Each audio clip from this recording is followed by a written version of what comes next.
सारी जिंदगी बदल कर रखती और तुम कहती है पहले प्यार नहीं किया। जब दिल ही टूट गया जी कर क्या करेंगे। का भाई काहे रोताड़ा? का बताई मैडम जी, हम बहुत मजबूरी में बने। हम जाना तनी के जन्म में रहुआ हमारा किस्मत में नहीं, लेकिन अगला जन्म में रहुआ नाम के रेखा अपना हाथ में घिंचवा के आए। और एगो इम्पोर्टेंट बात, रहुआ बहुत सुंदर बने। हमरो से सुंदर लड़का रहुआ मिल जाए, एगो अच्छा लड़का देख के बियाह कर ले।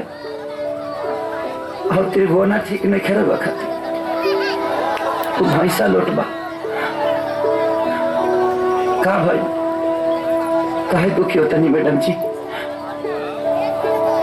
हमके पता बा कि वो हमरे से प्यार करे लगो बने। अरे ना ना, ऐसा बात नहीं। तू जे भी बार जैसन भी बार ना जाने का है, थोड़ा सा बात करे में हमरा बहुत अच्छा लागत रहे। पर अब तो तोहर शादी हो जाए तो तू अब तो हमरा मिले ना आई, बस यही से।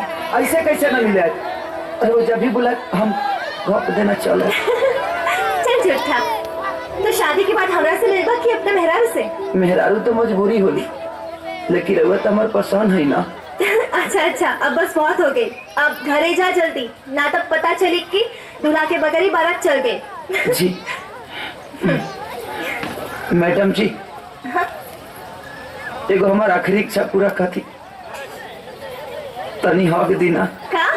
हाँ, हम हीरो हीरोइन फिल्मिया में अलग होके से पहले हगे लालो ना, और सही रहो हक दीना। अच्छा हक चाहिए? हाँ तो ऐसा बोलो ना, हक